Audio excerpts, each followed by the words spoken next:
If you follow the channel for any length of time or you follow us on social media, we've made several mentions in regards to the fact that we're getting ready to compete in the Mammoth Sniper Challenge here at the end of March.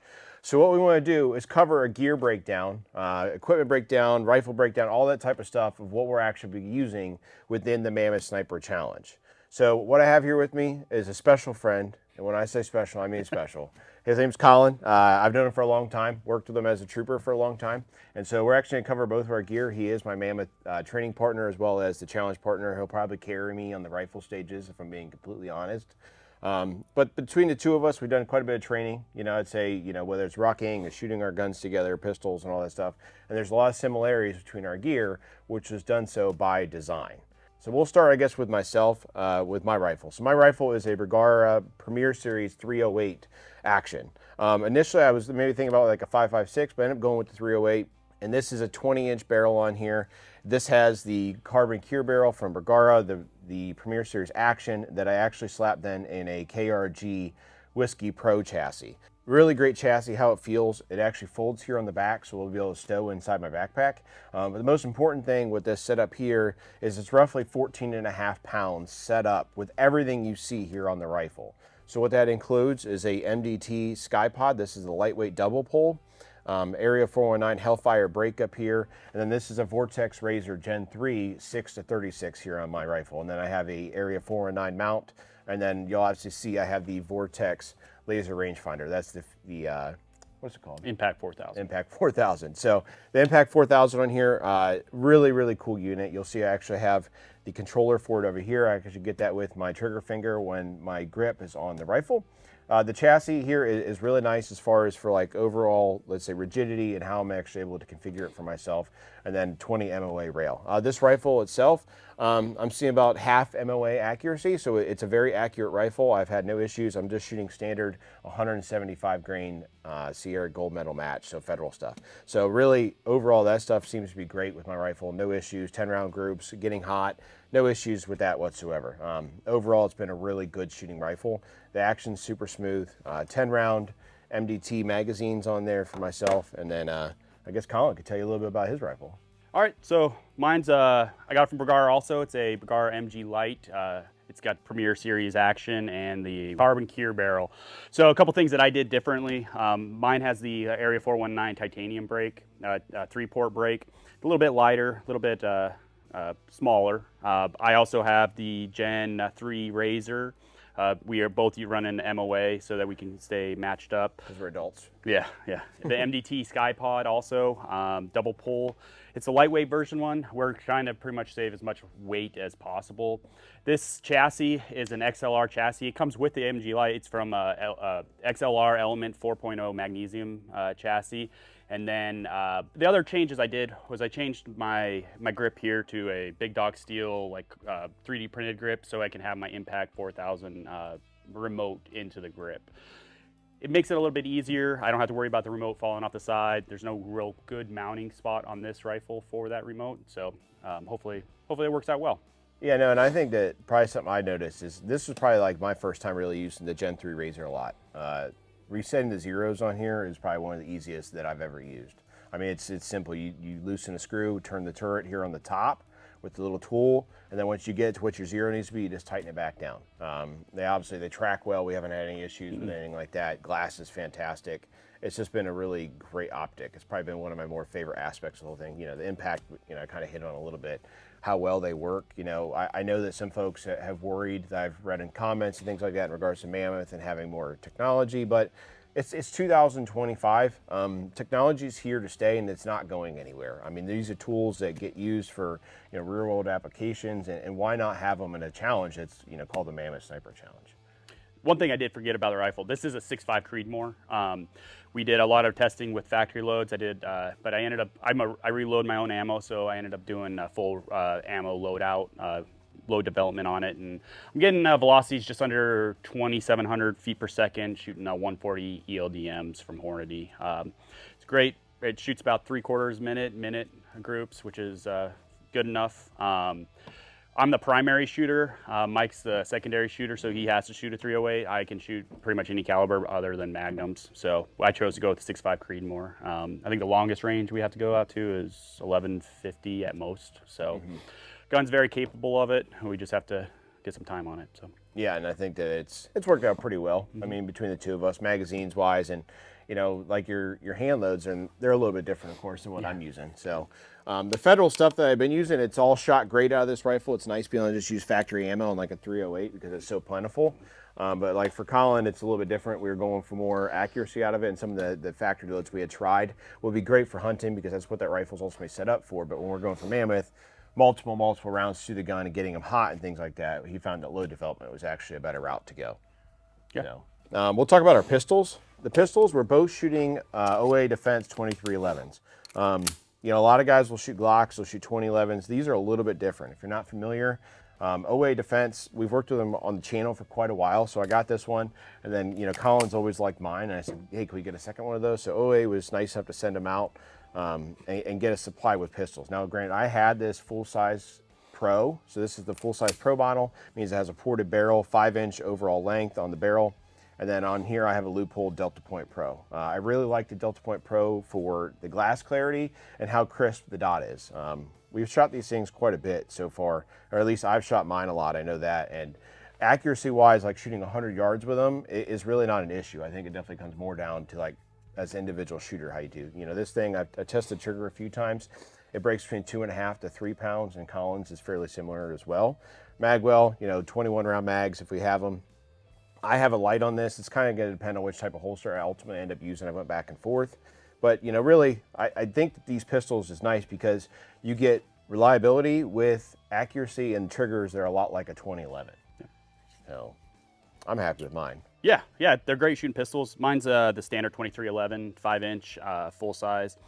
Currently, I have a Holosun 407C on there. It's probably going to be changed. It's one that I had when I got it, and I just been running it just to get rounds on it on the gun. Overall, it's a great gun. I mean, it shoots great. It's very flat shooting. I changed. I used to have a light on mine. I took it off just for a little bit of weight saving, and so I could use this. What are these, Dara? Yeah, Dara holsters.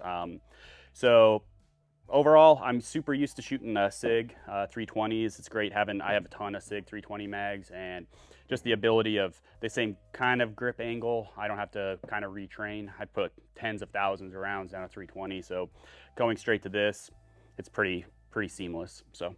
Yeah, it's been a pretty seamless transition. Obviously, like I said, they seem to be accurate. So, you know, ear protection, eye protection. What glasses do you have? I think I have the same ones. Yeah, Gator blast shields. They're great. I honestly just got these ones, but I've been running Gator sunglasses for a long time. But these blast shields, from what I've used them since I got them, a month or so ago. Yeah. Absolutely phenomenal. I use them at work, use them at the range when I'm just shooting, but can't say enough about them. So. Right. Yeah, and I mean, I have the same ones. Like their transition lenses, I think they call them Inferno, or you know, photochromic lenses are nice because they all automatically will darken up if you need them. They fit well under Ear Pro. They don't mess with your hats or anything like that. And then Ear Pro wise, I think we're both running Axles. These ones are like the earbuds. I mean, they don't have like wires attached to them like his do. I may end up going with those because I've used those like when I go hunting, and I'm worried about the possibility of this one falling out, and if I lose an earbud. Well, I'm screwed. So I can't have that going on. So I may actually just end up using those for the competition itself. Granted, I can't say I've ever had these, you know, fall out. They charge in the case and all that stuff. So it's kind of nice. Yeah. So these are the, I don't know what models, standard GS axles. Extremes. Yeah. Okay. So I've been running these for a couple years now, and they're great. I'm also going to bring some just regular foamies just in case something goes wrong with these or I lose them, just like Mike said. Yeah. Always have a backup, and the foamies don't weigh anything. So. All right. You want to do a... Yeah, bino harnesses, I'd say. I have the Vortex Glass Pack Pro bino harness that Vortex sent out to me. You know, we've done a lot of stuff with Vortex over the last few years. I like this one a lot. I had a Alaska Guide Creations, I think it was the Revic or whatever the heck that thing was called. Super bulky. Ended up switching. This one's a little bit tighter. It just opens from the front. I think both of us plan on wearing bino harnesses because we're both going to obviously have binos on us. We have the Fury 5000 ABs from Vortex. Now these, you know, from talking to past competitors and reading forums, I mean, this is probably one of the #1 tools I think most people said was nice to have was Fury or rangefinder binos. Price-wise, I mean, they're pretty hard to beat, right? Yeah. I mean, not for a rangefinder bino. I don't think there's one out there that can match the quality of glass and the range capabilities that these can do. So. Yeah, and like last time we were at the range at Southington, you know, between the two of us went back and forth to one of us arranged targets for the other using these, and you know, between the range it was providing and the dope that we had for the rifles seemed to be spot on. I don't think there's any issues. They're a little heavy, right? Yeah, the weight is the biggest thing. I do wish there was a couple, I mean, extra reticle would be great in these, but maybe down the road, something like that would come out from Vortex, but speak highly of those. Yeah, I don't know. And I think that like some things that I've heard like negative wise about these was the speed that you get range. So no, the speed, I think, so the speed is the fast part. The bad part that takes a little bit more time is the actual dope, or like when it's giving you the applied ballistics back. It can take up to like 5-6 seconds per range call, and in a match like what we're doing, that adds up pretty fast. So our plan is not actually to use the AB ballistic part of it, just using the ranging, and then we'll be using our dope cards that we have on our arm boards. I'll have my dope card on the front, and I'll have his on my second sheet whenever Mike makes his. Yeah, and then see, I got a blank one. Yeah, so I put these together. So if we ever have to call ranges out for each other, we're both going to have each other's dope. I also have another for like movers. I have another dope card for shooting movers. So, but that's for ranging. You can't really beat these. No. So, and then with pairing with your Impact 4000s, I don't think we're going to have any issue ranging anything. No, So, I don't think that's going to be anything really at all. And I think the vinyl harnesses, you have an Eberly stock. Like I said, I have the Vortex one. They're fairly similar design. I mean, there's not really a whole lot different. Ultimately, like, both of us have went elk hunting out west a lot and things like that, so we've worn vinyl harnesses. They're standard. I don't know, is there anybody that doesn't wear them probably? It's kind of hard, right? Yeah. So, I mean, it's definitely one of those nice tools to have on your chest. I haven't noticed it like rucking, that like it adds extra weight or anything like that either. So. It doesn't wear on you. I thought at first having the straps on there with the straps from the pack would kind of wear on you a little bit, but it doesn't. I mean, they're both high quality. I mean, if you get some of the cheaper vinyl harnesses, I could see they flop around a little bit too much. Before this, I used to run the marsupial gear one. It was lost at work, but I went to the Eberly stock because it has more of the modularity, has more pouches I can add to it and stuff. Kind of like Mike has his setup with all the bottom pouches. I have an old rangefinder pouch on mine now, but I'm going to pretty much probably use that for my cell phone. So Yeah, obviously we'll still have those things with us. So, Yeah. Getting into our packs for the Mammoth Sniper Challenge, that's obviously, you kind of live out of the things for 3 days basically. So it's very important. But I have a Vortex Radian carbon tripod, and then Colin, what do you got? Two Vets, Recon 2, I believe this one is. Yeah, they're pretty much the exact same thing. Yeah, really, they are. I have carbon. Yep, both carbon, both pretty much the same ball head. I have a quick detach Area 419 Arca mount on it, but Big money. Mike has the Walmart special. Yeah. This is a standard one that comes with the Vortex. Honestly, it works really fine good. for most things. I think that I've used his a few times, and I think it's a lot nicer for competition stuff. So it's highly likely I end up changing mine out to kind of have that for the challenge. Overall, this has worked out just fine for this. But overall, I mean, what's yours, like 7 pounds? Yeah, it's 7.5 pounds. Yeah, that's what this is too. The big thing is like, the tripods are great, but we're probably not going to be clamping into them most of the time. We'll probably just be throwing our medium bags from Armageddon gear on top of them and shooting off of them, or we're going to be using them as rear support, or just glassing tools where we can get a little bit more steady with our binos. Right. So they're going to be, it's 8 pounds, 7-8 pounds that we're going to be carrying, but I feel that it's worth the weight. Yeah. So. Yeah, I've used mine a couple times on a hunt that we did, an outad hunt, and yeah, it's and I even used it just recently here in the fall to kill a whitetail with, and yeah, like it adds weight, but the peace of mind you get from having a steady rest. I mean, basically, I killed an outad at over 500 yards with one. My dad had used it, my older brother had tried it. I mean, it really is a nice tool to have. It really helps you out. So I don't know, it's something we want to leave behind. Pack wise, what kind of pack you got? I have the Mystery Ranch Metcalf. I've had this for probably 6 years now, 7 years. It's like one of the first generation versions of it.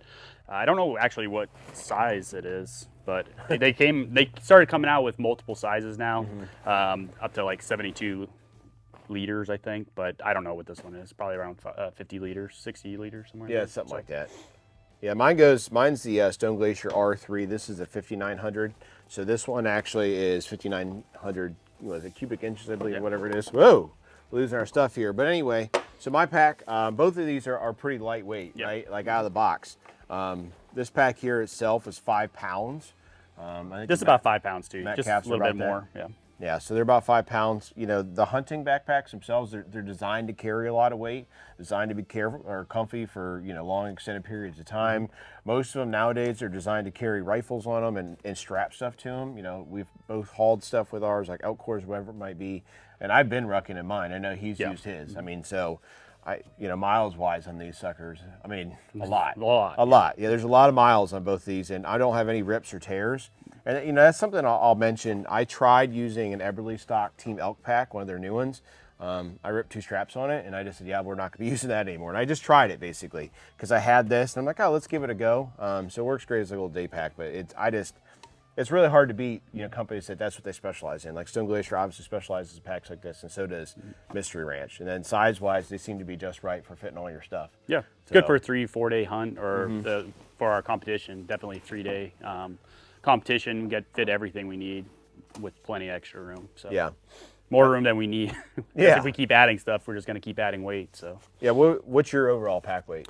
It's right now, it's probably going to be around 55, 60 pounds. I'm trying to get it to around 55, but we'll see. We'll see how it goes. So I have to cut out the candy bars, I think, if I yeah, Reese Fast Breaks. Yeah, Reese Fast Breaks. So. Yeah, so both of us obviously really like Reese candy bars. That's a you know, big deal for us.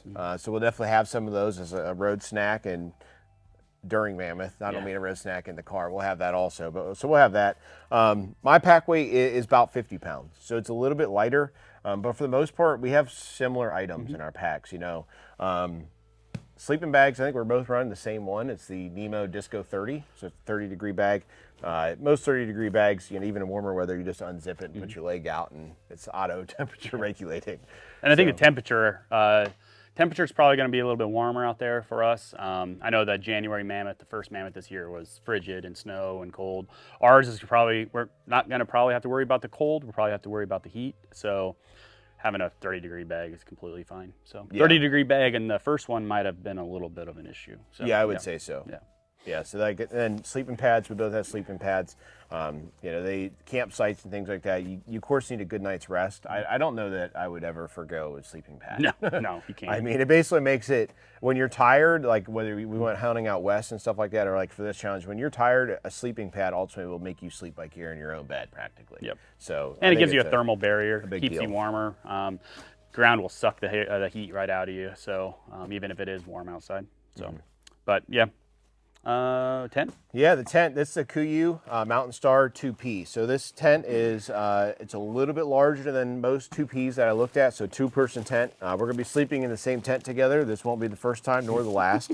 It's it's tight quarters, right? But we're trying to cut weight. This tent itself with these carbon sticks for it is 3 pounds. So it's an ultra lightweight tent, especially if we were to split the two. I mean, he carries the poles and I carry the tent or vice versa. It helps split up that weight. Now, I've been rucking ultimately with the tent myself and carrying everything, so it's not that bad. I mean, this thing is pretty darn lightweight. I mean, yeah. It's light, and it's a basically they rate this tent as like a 3.5 season tent. So it's got a rain fly and all that type of stuff. So it's if it rains out there, we're not going to get wet inside of our thing. It has a bathtub style on the bottom. It has vestibules for sticking our gear in there, like our rifles or our packs at the end of the day. It's got basically everything you would want for a mountain hunt. And you know, we're doing Mammoth. It's not a mountain hunt, but we don't want to be wet. We don't want to get cold. We don't want any of that stuff to happen. And the tent's going to keep us, comfortable. Yeah. And I mean, just having the 2 vestibules, like a 2-person tent's great, yeah, but with 2 people, with all of our gear and everything, that would get pretty cramped with one vestibule. It has a vestibule on both sides, one on each, so we each have one essentially to store our gear, put our rifle, if it is raining. It's known to rain during these, so we have to be kind of prepared for that. Yes, we have that. Trekking pole wise, we have some trekking poles here. I have the Peaks. These used to be called Sissy Sticks. Now they've kind of changed the name on their site, but they're the same thing if you're familiar. Ultra lightweight. Got this recommendation from my brother, who said that Colin's sticks suck ass, but that's okay. So these ones, they've been good. I've used them quite a bit. I think trekking poles are, I would say almost like, to say you have to have them, no, I can't say that, but the more you put on your back and the more miles you're doing, they just add in, whether I would say like safety. frankly, like helping you out, making you feel a little better as the miles start adding up. I mean, Yeah. definitely out west, when you put heavy elk quarters and things like that on there, they certainly help out a lot. I wouldn't go without them for me. No.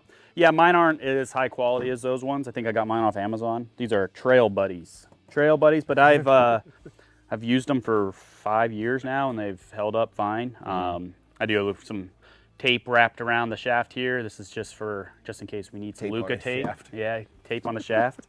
But yeah, for just stability moving, like especially in backcountry stuff like that, like rolling ankles, stuff like that with a heavy load, these just help you be more stable. And when we're running during the Mammoth, like we're going to be, it's not like a sprint or anything like that, but we're going to be running on gravel roads or on the side of the roads if there's a rut or something like that.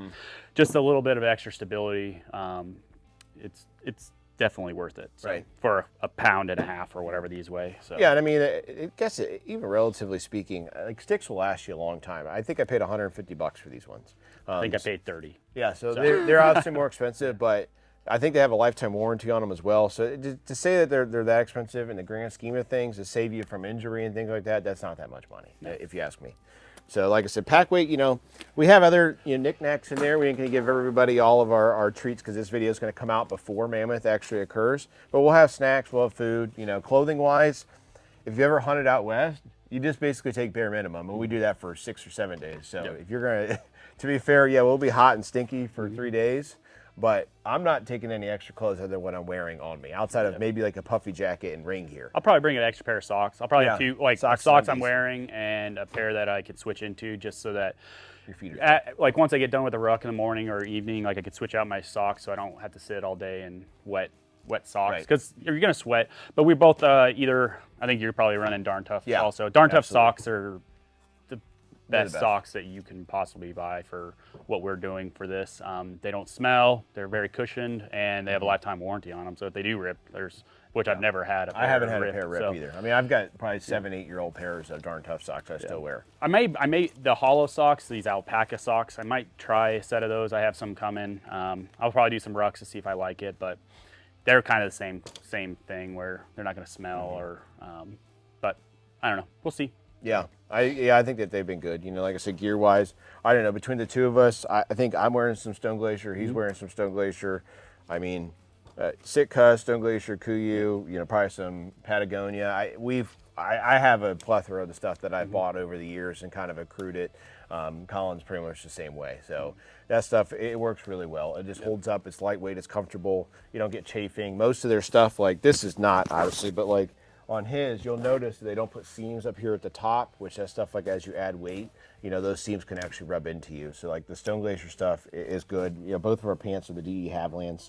Probably wear light ones, or I have some Sitka Intercept pants.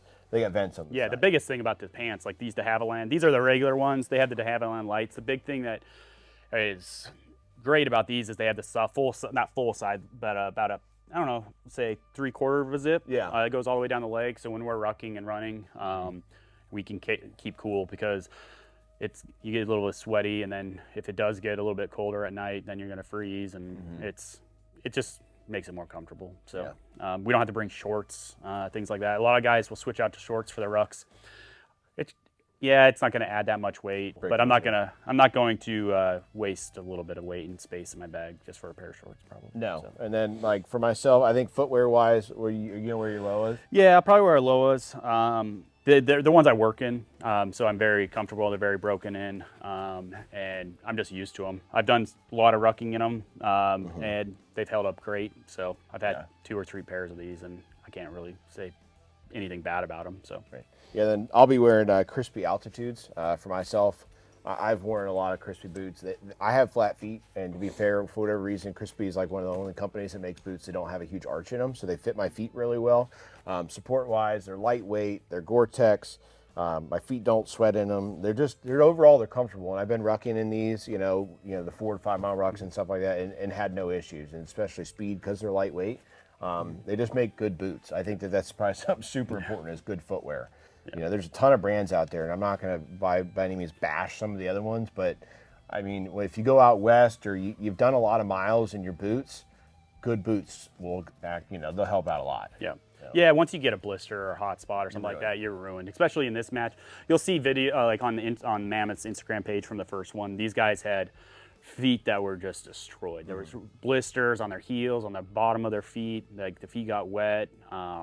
It sucks for them because they are going to have to push through it, or they're going to have to quit and withdraw. So, giving a good pair of boots that you're used to being in. I mean, it's in this situation with Mammoth, you can't do anything different. So yeah. And then finally, too, we'll talk about like food real quick too. Jet boil. We're just going to carry one jet boil. This will be enough for our freeze-dried meals. 5 or 6 meals a piece. You know, maybe give or take. It just kind of depends on like what the two of us want to carry. If we want more fuel, you can't compete if you're too hungry. Yeah, so, right. I mean, like we'll have that. We'll have, you know, he's got the Peak stuff. I have some Mountain House. I think the Peak stuff tastes better. Yeah, it gets. I think so. I was back and forth between the Peak and the Mountain House. I ate a lot of the Mountain Houses, and they're good. There's like 4 or 5 flavors that I really like. These Peak ones are a lot better. It tastes a lot better to me, and I feel they have a little bit more calories and protein, which we need per serving. Yeah, how many's in that? Is that so this is grams? Beef stroganoff, 41 grams of protein in this, and it's for the package is 810 calories. So some of them are over 1,000 calories just for it. And if we're trying to get 3,000 plus calories a day with 2 meals and a whole bunch of snacks, or 3 meals, like the more you get from one meal is the better, and the less weight you have to carry. So yeah, I think that's pretty important. yeah. See, I mean, that's most of our gear. You know, obviously we'll have a few other things like headlamps and, you know, like some med stuff like Band-Aids, moleskin, stuff like that. You know, we have that. Some of the stuff I keep in my truck. You know, forks. I think we both have titanium sporks. Yep. So that we'll probably both have those. I have a Cedar Summit. His is probably pretty darn similar, if I was to guess. Yeah. Other thing is we're going to have to carry extra batteries. Yeah. So we have technology requires batteries, right? So we have the impacts. We're going to have to carry batteries for our Furies, batteries. And then I'm probably going to bring AirPods and stuff like that.